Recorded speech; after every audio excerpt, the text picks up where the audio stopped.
Hello everyone, welcome back to my channel. My name is Kate Butch. This is another episode of Kate Makes. I didn't make this, but it's very soft. But today we are making a bodice, and I'm going to show you exactly how I do it. So I'm starting off by folding my sequin fabric in half and placing my pattern pieces on top. Each of the pieces says on it how many I need to cut and where.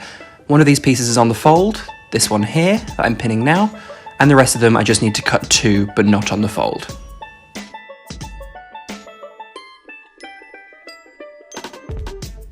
I've got a pair of fabric scissors and a pair of regular scissors. I'm using the regular ones on this one because it's sequins and sequins can dull fabric scissors. I'm also adding 2 inches to the bottom of each pattern piece. I held them up to my body and it felt a bit too short on me, so I'm just adding a couple more to make it long enough. And then I start cutting out the pieces.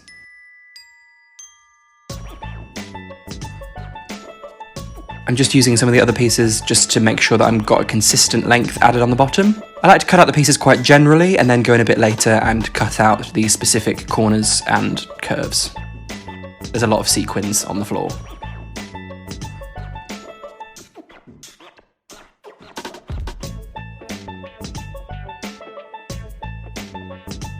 Give everything a good shake, get rid of all of those sequins. There are so many. Once I finish with this fabric, I'm going to fold it up and put it out of the way. Also going to do some sweeping. It's nice to be considerate. And I'm just going to do exactly the same thing with my lining fabric.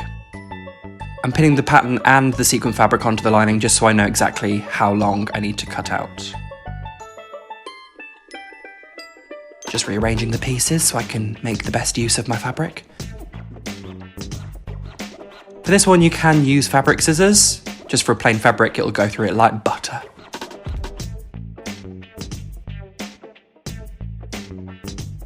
And once everything's cut out, I'm going to press these pieces. I'm not going to press the sequins, just the lining fabric. Here they are, all set out. I'm now going to thread my bobbin to start sewing. All machines will be different, so do check the instructions with your machine. Mine came with a nice DVD. But for this, I'm threading the plastic bobbin, putting it on the little spindle, and I press my pedal down and it spins the bobbin around and threads it. And I just keep going until the bobbin is full.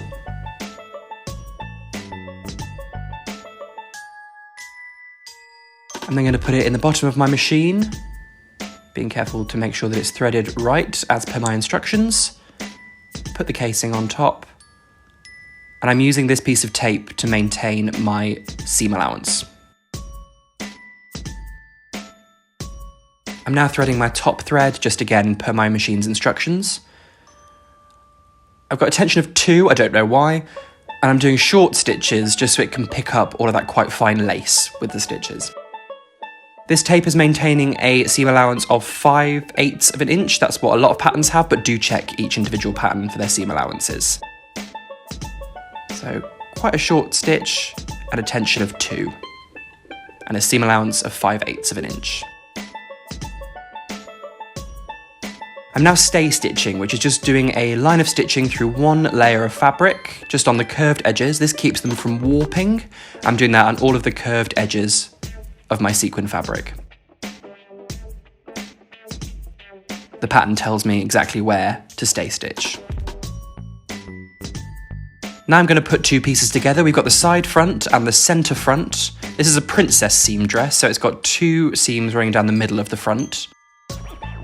I'm just pinning them together. I like to pin perpendicular to the stitching, so kind of sideways. You'll see it better on the lining fabric.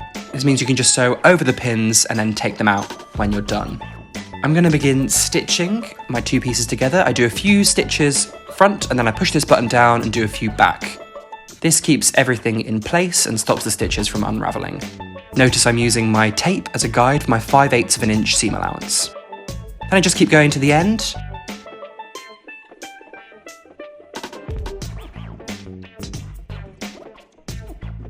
Once I get to the end, I do a few stitches, and then I do again a few stitches back, and then a few stitches forward. Again, this reinforces the sewing. And then I cut the threads. I'm going to do this on the other side as well, again forward and backwards. Just keep going, using my guide for my seam allowance. And again, back tack at the end. And once that's done, I'm going to take my pins out. Easy to do because we did it perpendicular. And then we've got a lovely front bust. Now I'm doing the same with the back, joining two pieces together. That's going to happen twice, as per my pattern. Then we've got something like this, and I'm going to join the back and the front together at the shoulders, like so. And I'm trimming my loose threads so they don't poke through the lace once it's all complete. And you'll be left with something like this. I've put the pattern pieces in there just to show you where everything's going. Now we're going to do the same thing with the lining fabric, exactly the same thing. I'm doing a bit of a longer stitch for this one, just because I don't want to puncture the fabric too many times when it doesn't really need it. Also with the lining fabric, I'm going to stitch everything twice, just because there's quite a lot of strain put on this fabric, and I don't really trust its integrity to withstand too much strain. And now we've got exactly the same thing in the lining fabric. I've ironed everything on my lining fabric. Don't do that with your sequins because they will melt. And now I'm just trimming the seam allowance of the lining so it doesn't poke through the lace. If you're not using sequins and just using another plain fabric, do of course iron this so everything looks nice and crisp. Now I'm putting things right sides together. I should have said that before. Unless stated otherwise, always put your pieces right sides together. So the side that you want out, in, if that makes sense. And I'm going to pin around my neckline like my instructions say, and then I'm going to stitch it. So look, it's all pinned here. I'm going to take it to my sewing machine and stitch it from the middle of the sweetheart neckline that I've chosen to do. So we're here in the middle of the front of the bodice. Again, we're back tacking, again to reinforce it. I did stitch this twice as well, just to make sure everything was secure. Then we're doing the other half of the front. That involves turning the fabric over, of course. And we're going to go all the way around the neckline to the back of the garment. And then we're going to pin and stitch the armholes and sew each of those. And now I'm sewing the armholes. I'm keeping the shoulder seams open because that's what the pattern says to do to reduce bulk. Your pattern will tell you where to put the seam allowances once you've sewn, either to the side, if you press them open. Just follow your pattern for that. Once everything's sewn, I'm going to make a few notches in the curved parts of the garment in the seam allowances. So I'm doing it right in the middle of the sweetheart neckline and over some of the curvier bits of the sewing. This will help me when I turn it over to not have too much bulk or warpedness. I'm also trimming my extra threads again, because you always get more threads however many times you sew. Now we're going to turn everything out, so the right side pieces will be facing out. I did this a bit wrong that you can see. I'm turning it from the back portion of the bodice. What you want to do is turn it from the front. This will save you a lot of time. This took me about half an hour to do, and I had to pull loads of fabric through one tiny hole. If you do this from the front, you just have to pull less fabric, and it's a lot easier. I had to be quite gentle because there's a lot of sequins and I don't want all the sequins to pop off, but if you're using a non-sequin fabric, you can be a little bit more forceful with it. Obviously, don't rip out your stitches, that would be really counterintuitive, but just take your time with this.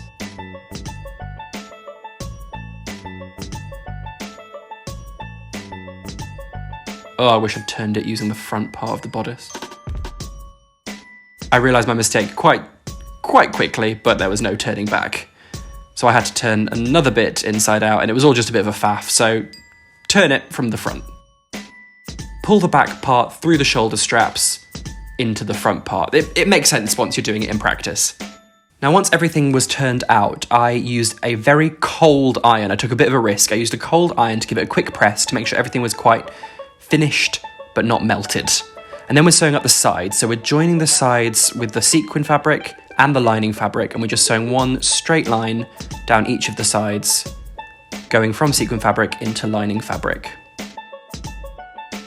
So I'm doing my last two lines of sewing here. I did sew these twice, just for security. You don't have to do that. I did just because the lace, again, is quite fine, and I wanted to make sure that the threads was catching on the fabric.